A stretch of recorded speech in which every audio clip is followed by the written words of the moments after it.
Welcome to the 7 Cents Podcast, where we go beyond dollars and cents to unlock the mindset beyond the money. What's up, everybody? It's your boy Mike Macklin, aka Money Mike, the financial Thanos, because I'm snapping my fingers and I'm turning your financial problems to dust. And I'm Coach RL, your money mindset coach. Mind right, money right, legacy locked in. Guys, this is not your average financial podcast. We're breaking down money myths, mindset traps, and economic game plans. We keep it real, raw, and relevant, from micro money moves to macro financial shifts. This is a 7 Cents podcast where your mind meets your money. Hey, welcome back to the 7 Cents Podcast, man. I am here with Money Mike Macklin, and we got another banger for you today. We like to ruffle feathers, man. I can't put that aside. And for us, it's been a couple of weeks since we did a recording, so I wanted to come back with some fire, man. And I just want to talk about something controversial. And I'm going to say it as a financial coach and a homeschool teacher. And my perspective is that generational poverty is a form of child neglect. What do you think, Mike? I just want to jump right into it, catch fire. What are some of your thoughts on my crazy thoughts? First off, I don't think it's a crazy thought at all. I mean, the overarching idea that, not to jump ahead, but the overarching idea I think that I want to communicate, speaking for myself, is that we as parents have to take more responsibility for what happens in the future. I feel like personally that it is our responsibility, and it even says in the Bible, not to, throw religion on anybody, but it does say in the Bible that it is your job to make a future for your children's children. The fact that a lot of our parents, I think we're missing the mark on that. I think this is something that we definitely need to talk about, is taking ownership in our role in ensuring that our children are prepared to go out into the world, especially from a financial standpoint, because a lot is driven from your financial success or failure, where you live, where you work, what you drive around in, your quality of life, all of those things. So a part of being an effective parent, in my opinion, is putting your child in position to where they are able to take advantage of the best of those things. And the best way to initially start them with that is by equipping them financially and teaching them what it costs to go out there and be successful in the world. So that's my initial thought on this topic. Yeah, so I want to kind of throw in a barrier of my own initial thought process. Do we think that part of this is systematic? And then I think we've identified that this is a problem, but like, what's the next step? Because I know the people, if this is how I feel.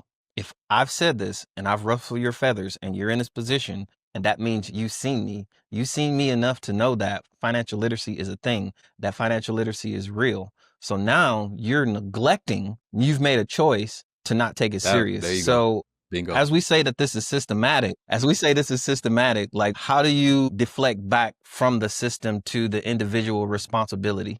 Well, basically, you kind of touched on it at the beginning. It's like, okay, if something happens initially and you know what's going on and you choose to continue to move in the same direction, then you have now made a choice. You've now basically said, I understand how the system works. However, I'm not going to do anything about it. I'm just going to basically be like a raft on a river, just kind of just going wherever it goes. And that's where I feel like both me and Rob took the stance on this, about this whole generational poverty thing being a form of neglect, because you have now made a conscious choice that, okay, yes, I understand that there are certain systemic barriers out there, but you're not slow either. And you understand that there's things out there, there's opportunities, there's resources, there's things out there that you can take an advantage of to push this a little bit more in your favor. And if you choose not to go after those things, then now you have made a conscious choice now to say, you know what, forget,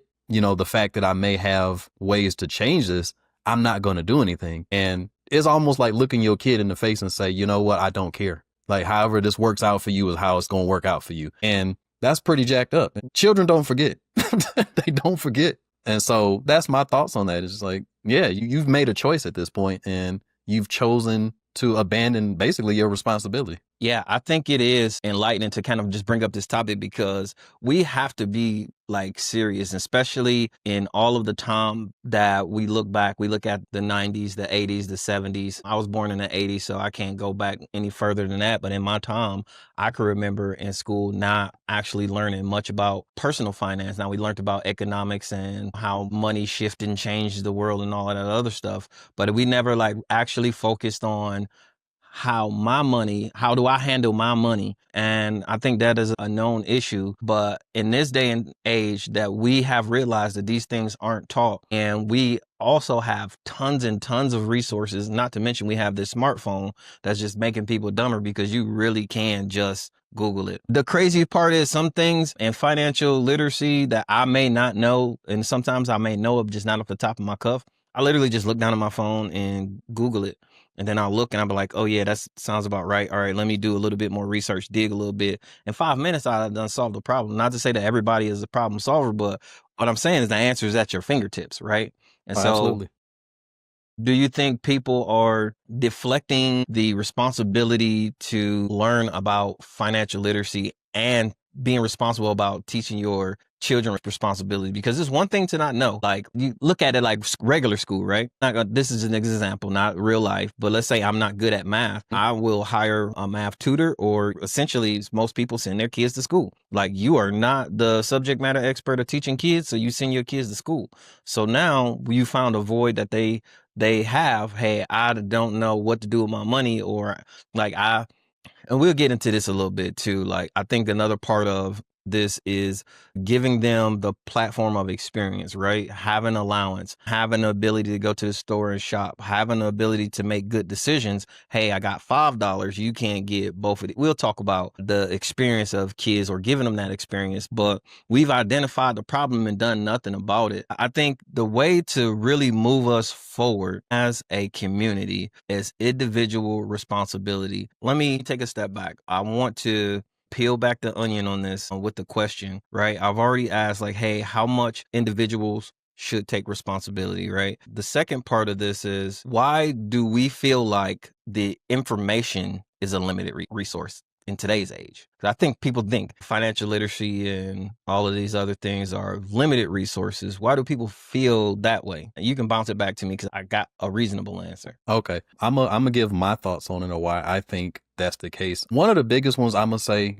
and it's gonna sound weird, but roll with me on it. The first thing I think is people's environment. They're basically around the wrong information. Like, if you around a bunch of people who, don't understand investing, don't understand budgeting, don't understand leverage income, don't understand things like that, then that's one form of lack of information. Like, you're not around the right type of people to get that information. But where you pivot from that is, okay, you recognize that and you say, okay, well, obviously I need to get around some different people. You put yourself in front of people that are in better positions. And there's a lot of programs where you can do that, or it's just through basic networking. You go out to something outside of your neighborhood. Maybe there's a meetup event or something like that, to where you put yourself in front of people who are in a better place than you are, so that you can start to see what that looks like, so that you can start to get some of that good information.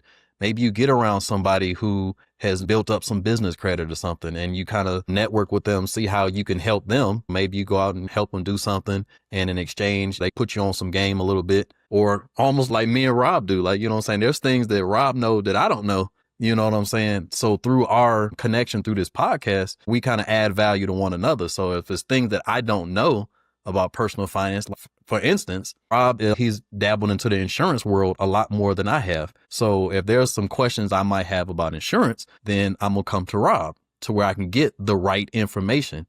And I feel like that's one of the first steps that individuals need to take is, okay, start getting access to that right information. It could start, like Rob said, as simple as looking at your phone, and make it a smartphone, not a dumb phone. You know what I'm saying? Actually do a little bit of research on that thing instead of scrolling through TikTok and entertaining yourself. And it's funny, I'm going to segue off a little bit into that point. I noticed that a lot of children do that. Like, they have these smartphones right in their hands. And I think I've said this before. They'll ask you a question, and I'm like, you got your phone right there. Like, why not Google it? Or sometimes, like with my kids, I do it on purpose. I'd be like, they'll ask me something, and I'd be like, okay, Google it, and then tell me what you found, and then we'll start talking about it. But a lot of children, they don't do that. Basically, you have the world's knowledge right here, all of the world's knowledge in this thing. And a lot of people are not using it. They're using it to entertain themselves. So in a sense, you're putting yourself in a position where you're choosing to have lack of information, because you won't use the tools that you have available to you. So those are two of the main overarching things that I want to say in terms of the access to information is like, one, people are choosing not to even use it. And two, you got to get in a different environment where people who are not going to feed you misinformation are. And so I think that's phase one of it. Get yourself around some people who know better so that you can in turn start to absorb some of that knowledge, and it opens your perspective to new thought processes and puts you in a position where now you were ready to make different choices. Hey, do you know how hard it is for me to hear you say something and then like not get off a course of what I was going to say because I want to jump back in? This is one of those moments where I'm proud of myself because I'm like, all right, I still got the initial thought that I was going to roll with. And then you said something about 5 times and I'm like, yes, I could run with that for an hour. But my initial thought to the same question, what is it that stops people? And I think we've probably had this conversation before. Maybe it was just me and you. Maybe we had it on here. I don't know. I do know that at some point people have a fear of failure and a fear of success. And I think those two things collide every single time when somebody gets new information, because they get new information and they're like, I don't know what to do with it. The other thing that really throws them off is being able to picture themselves, and we already talked about this other piece, manifesting what success looks like, because they can't see it. They never had it. When you give something to somebody brand new without instruction manual, they freak out. Problem is, the instruction manual exists. The instruction manual for these things, the instruction manual absolutely exists. There's nothing to run from. And people still have a fear of success, because then you have, now that I'm successful, now what? It's a tricky situation, man. Yes, I do. I do like insulting people's intelligence, not at the detriment of their feelings, but at the enlightenment of their success. I'm going to insult your intelligence, not at the detriment of your feeling, but the enlightenment of your success, because I want you to know that this is possible for you. What you're doing is, sometimes people like go into a shell and they're shocked and they're hurt and appalled. And I'm like, but what I'm saying is not a myth, and you can do it too. I want to empower you to know that it's real. It's something that you can do, not whether you want to or not. I mean, that kind of is up to you. But like, if you're going to neglect the fact that it exists, it's neglect.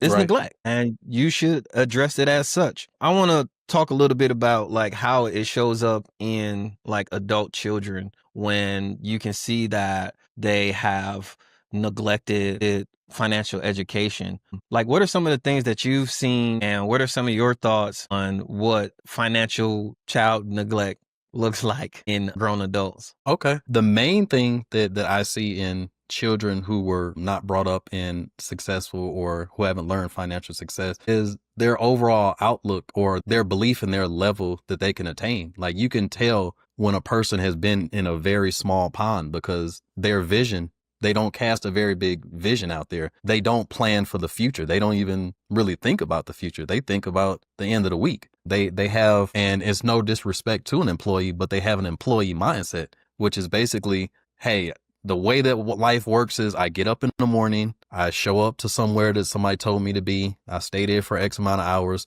they'll give me a couple dollars, I'll give it back to somebody else so that I can have a roof over my head and the basic essentials, and I'll repeat that cycle. And then on the weekend, I'll do some fun stuff, or if I got a couple of dollars left over after all of that happens, then maybe I'll treat myself. And it's also in their language, the things that they say. A big word that people who have been neglected financially use is can't. Or like I've said before, 2 words, can't afford. They use that word a lot. I can't afford this, or I can't afford that. They have this almost like brick wall mindset. It's like, okay, this is the end all be all. Like, this is just how it is. Instead of me saying, okay, all right, for instance, let's say I don't have a lot of money and I want, I don't know, Acura NSX or something, whatever, like a really expensive car. And the first thing in my mind when I'm not educated is I'm going to say, oh, I can't afford that. It's $1,000 or whatever. You're like, oh, I can't afford that. Instead of saying, okay, well, how can I produce $450,000, or how can I put a process in place that will put me in position to do that? And that's the main thing that I see from adult children who were not given that proper education. Is their mindset is just the I can't do it mindset. They have basically no hope and no prospect of the future. Like, and you can literally hear it in the way that they communicate and how they go about their day. I'm gonna use an example. I've talked to some young kids before just about basic stuff about how credit works and, how to actually plan your financial life. And a lot of them be like, man, nobody's ever even put that kind of perspective in front of me, or I've never even thought of it that way. And an example would be like credit. Like, a lot of people are afraid of credit. And it's like, when you teach them about how credit actually works and how it actually is a tool that will help you get somewhere a lot quicker, then, you see the light bulb go off in them. But prior to that, you can tell because they have this negative connotation on a lot of the strategies that both you and I talk about. They're like, wait a minute, you can't do that. Or you just, again, that can't word. And so that's my typical kind of general impression of what I've seen from adult children who haven't really gotten the kind of financial education or lessons from their parents that they really could go out there and be successful with. Yeah. And sometimes it's disheartening. I don't want to say it's disheartening, but I mean, that is just systematically. It's crazy because at the beginning of what we just talked about, you basically describe school without getting paid, right? You go up, you show up, you sit down, do what you're supposed to do, wait till the weekend, do something fun, and then right back at it. And that you don't have much to look forward to. And you go to school and you've been trained to do these things. It's really hard to break those chains and that mentality because what you have been told is success looks like this. And the truth of the matter is success can be whatever you make it. So that's just kind of like going back into creativity and imagination. And so I say that to say one of the things that I see is not a lot of creativity and imagination in people who have those structural thought processes of what money looks like for them. And then money is a limited resource and time is even as limited, and time is a limited resource. And let's not sit that to the side. But the fact of the matter is what you do with that time that makes it so limited, right? If you're going to sit down, Netflix, chill, wait till the weekend to relax and have fun and be stuck in those confines of societal norms, yeah, it's just going to stick with you and you're going to do that until it's time to retire. I don't want to open up I said a word that struck a nerve because you do all of these things and then you've been taught how to retire wrong. And then you end up working much longer than you anticipated because you still don't have that financial background or that basis of information and you've been misled. And then I hate when it's too late. Not that it is too late. I'll get people 45, 50 that sold their, I want to say IRA, their 401k, they done cashed it out 3 or 4 times and they're starting over. Mhm. Only got a couple grand. And now we got 15 years to work with to retire off of. And I ain't gonna hold you. That is not much to work with. And you're not giving me a lot of options. I'm like, I don't really know what to do. Like, so one of my main focuses is I've been starting to, just like you, get into educating younger children and try to catch them sooner. Because the sooner you catch them, the easier it is to build that plan for them. The more they have that freedom of thought, they still their creativity isn't broken yet. Their imagination is still going. And so those are one of the clients that are the most successful. Let me double back and ask, we talked about what their lifestyle looks like. What does their relationships with other people and money look like? Well, I'll start with the relationship with money because it's so common. Like, you hear it so much. First and foremost, it's almost like a negative connotation is even put on money. And let me focus my mind here real quick because it's like coming from an environment like I come from. I'll use myself as an example. I came from a not so great upbringing at the beginning. A lot of the common things that you hear in these type of places, when you start talking about getting to a higher level or something like that, is you start getting negative feedback from it. They start telling you things like, oh, you think you better than us, or get your head out of the clouds, or, be more realistic. You hear things like that.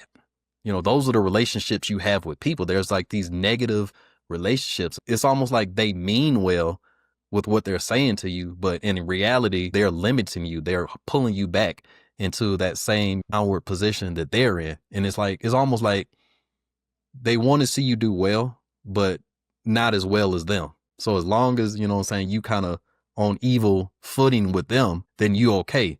But as soon as you start making moves higher up, now you're this different person that's looked at negatively. So that's some of the relationships with people that I've seen, even like as an adult, like, like the same situation I've had happen. I've had like really good friends that I had to leave behind because, again, you start talking about things like when I first start talking about starting a financial coaching business, walk away from work and all this different stuff, you get those things like you're crazy, or why would you do something like that? Or, oh, this is so risky. Why wouldn't you just stay here and do this? And I'm like, no, that's not for me. That's not the trajectory of my life.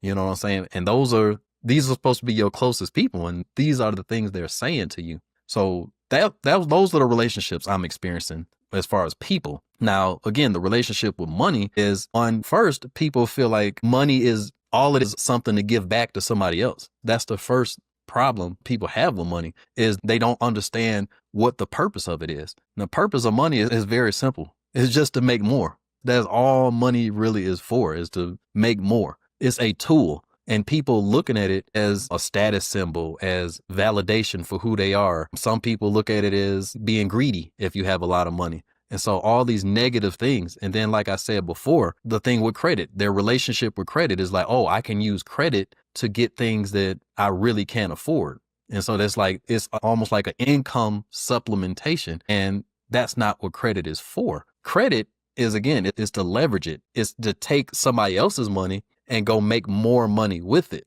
not to go pay more bills that you can't afford. And that is the biggest problem that I see, is that the way that people look at what money is for and what credit is for, that's what's limiting them, is because basically you have this view of like, okay, I'm just supposed to give it back to somebody instead of make it go out there and work. And so relationship wise and money wise, that's what I'm seeing. And to use the word you used earlier is very disheartening, because you try to tell people like, listen, man, that's not what this is for. Your money is not just to give back to somebody else. It's not just to pay debt.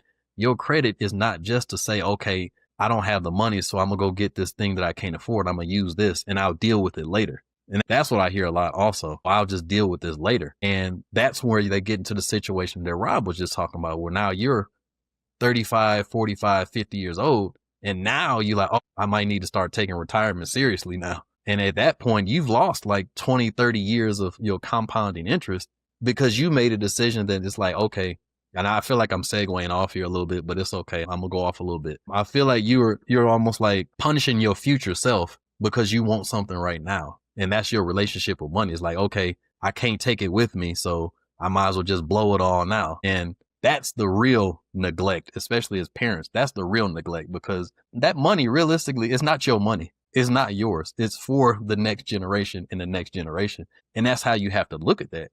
That ain't your money. You know what I'm saying? You feel like, oh, it's my money, I'm going to spend it how I want to. But the fact is, it's not your money. The way that I treat my finances right now is like, this ain't my money. This is for my daughter, and my daughter's, this for them so that they can go forth and do something. And so I'm going to end it there because I can go on and on about this. Rob is normally the person who does that. So I'm not going to take it from him. But yeah, those are the relationships with people and the relationships with money that I have seen in my upbringing, as well as even like now. Like I still see these same things happening. Hey, so the last segment I said that I try hard to hold my thought. I got my thought, but I'm about to bounce off your thought anyway, and hopefully my thought doesn't leave me as I do this. You hit something like so nail on the head that I want to make a connection, right? So you said that you treat your money like it's not your money, it is the children's money. And I think another piece to this neglect story is that people do that. They get this money and they build this empire and they're like, all right, I'm just going to give it to my kids. So you tell me that you sat here and worked on a 1965 Mustang, and then you spent years buffering the paint and you never taught your kid how to drive. You're going to give it to your kid. You never taught your kid how to drive. So the other, you hear me out, right? Hear me out. Like it is your responsibility to do those two things, right? You're going to look at this thing that you're building as your kids, and you're going to polish it. You're going to take care of it. You're going to be a steward of it. But you also need to bring them in to teach them, because this is ours, right? It's not mine. This is ours. And this is, as the reasonable adult, this is how I work this. And this is how I, and you got to think about it like a farmer too. This is how I plant the seeds, and this is where the seeds are. This is because if I never tell you where the seeds is going to pop up, you never going to look. right? And so I need to be able to teach you these things about finances as an adult, because when I turn this money over to you, I want you to be able to do the same thing and sow the same seeds and harvest the same way and hold the same plants, right? I want you to be able to do these things, but there's no way that I'm gonna sit here and take 3 or 4 years, build a car engine to engine, polish it, paint it, sand it down, do all of that hard work and not teach you how to drive it. I'm gonna give it to you, but I'm not gonna teach you how to drive it. And that's where we see a lot of the other parts of neglect as well, is like just giving kids money without Mm. teaching them how to use it or having any level of financial literacy, and then knowing who they are and not limited to them. Like, you should be giving it to them in pieces till they're old enough to, like, all right, aha moment. Like, as an adult, you think about like when was the last time that you sat back and thought, damn, the money that you have now, damn, what 22-year-old Mike would have had done with that money? What have 19-year-old Mike would have did with that money? Right? You know who you are. And I think other people can relate to that. And some people are a little bit more mature than others, but not mature to the point to where you are 35, 45, 55, 60, giving money to yourself, that same amount of money to your young self, the consequences of that, right? And so I think that's a big part of the neglect piece as well, right? Now, let me see if I got my thought. I just wanted to bounce that off of your thought. I appreciate you sharing No, that that. was an But awesome that was the point other though. piece, like the connection is really ensuring that when you are the steward of these finances, that you're also teaching the people that you're supposed to give it to. Just like I think myself as an NCO is like, as I'm grooming and at the car PMCS, and woo, man, my mind going a 1,000 miles an hour, but I'm PMCS in these vehicles, and I'm ensuring that as a person working on it, like, I'm going to have to get into this car, but also my soldiers are going to have to get into this car. So I'm going to double and triple check. And then I want to show them, hey, when I'm not here, I want you to double and triple check, because when you get in this car, I want you to be safe as well. And so you got to have that. That's the connection of the mentality is, yes, I'm going to teach the kids, but I also want to, I'm going to give to the kids, but I'm also going to teach them how to use Mm-hmm. this tool. The other piece that I wanted to identify with this, and not for this to run over, is that this is a financial thing that I see with money, and it is also an identification thing that is generally natural, that I'm just hoping that somebody hears me and say that he's right. I need to find myself. The other relationship that people have when they have this generational poverty disconnect with money is sometimes they do make it, whether it's accidentally and they're not being good stewards of it. But of course, you see it everywhere. You see it in the offices, you see it in the army, you see it in business. These people they don't know who they are because they took on the identity of what it is that they do or what it is that they have. And so Big Dirt with the big chain, or you're Master Sergeant Smith instead of Rod Smith, what your mother named you. And then when you get out of the army, you don't know who you are because you've been Master Sergeant Smith for so long. And then you've identified as that you've never truly found out who you were. And so it becomes a struggle point. And people do that with money. Like, people do Cook, this with man. money, and it's so disheartening because back in like the Great Depression and recessions, you have these dudes jumping out of windows and killing themselves. And only because they have identified their success and the money with who they are so much that they never thought that they could get it back or bounce back, because they put too much into value into it to identify to who they exactly are. Like, I could never be all of this money and all of this success. And I feel like if I lost it, I can get it back 5 times over, because I've gained the knowledge and the access, and I've identified with a continuous learner. I've identified with the person who is a success chaser. I've identified with the person who took enough L's to get a W. And I'm still learning who I am. I am still learning who I am. Like, my wife the other day said, hey, you want to go speak at a conference to 1,200 people? And I'm like, you talking about me? And I never jumped in that. I should have jumped in that very confident. Like, I know who I am and I know what I know. And I'm still trying to find that piece of me, that piece that everybody wants to listen to talk. But at the same time, I have disconnected and disassociated from the things that I do. And I even finance coach, I did disassociate that, because if I don't belong, if I'm not a finance coach, who am I really? Right? I'm always going to be a dad, but if something happened to all of my kids and I no longer have kids, who am I really? If something happens in my relationship and I identify as a husband, who am I really? And that's where in these relationships and these divorces, and then when kids growing up and people changing jobs, they have a really hard time searching and finding who they are, because they have so long associated what they do with who they are that they can't find themselves because it left with the job or it left with the title. So off soapbox, but as a community, if we can really dig deep and find out who we are as people and not identify ourselves with what we do, we become better people. One of the questions you asked me before, I think another problem or another thing we need to look at in this situation is the way that people identify themselves, especially when they're in these kind of backgrounds and these backgrounds of poverty. They feel like this is who I am. I am a poor person. This is who I am. And what you have to realize is that in life, you can reinvent yourself as many times as you want to. Like, you don't have to stay that person. Like, if you are a poor person in the beginning, it doesn't mean that for the rest of your life, you have to be a poor person.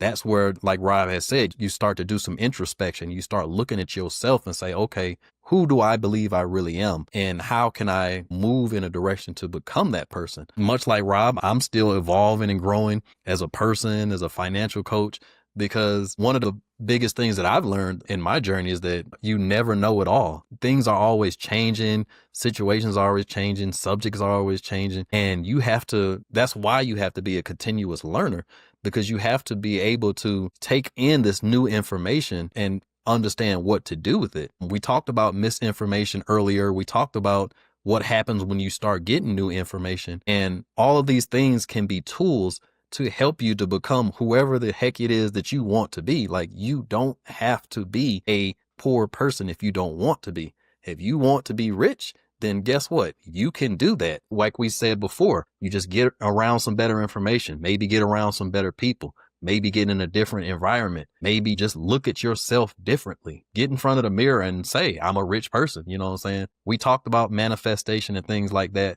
That's what you have to do as part of that process, is you have to reinvent yourself as many times as you need to until you get to that point to where it starts to click for you and you change that trajectory. And then at that point, you start to see yourself differently. And that's when the real change will start happening. Once you start to see yourself differently, see yourself as something more than just whatever this current situation is, man, this is when you go from walking in the grass to flying in the skies at that point. Because that's what it really comes down to, is just knowing that you can change yourself. And if you're unwilling to do that, I'm going to use one of the favorite quotes I've ever heard in my life. This is my favorite one, and it's by Bill Gates. And he says, if you are born poor, that's not your fault.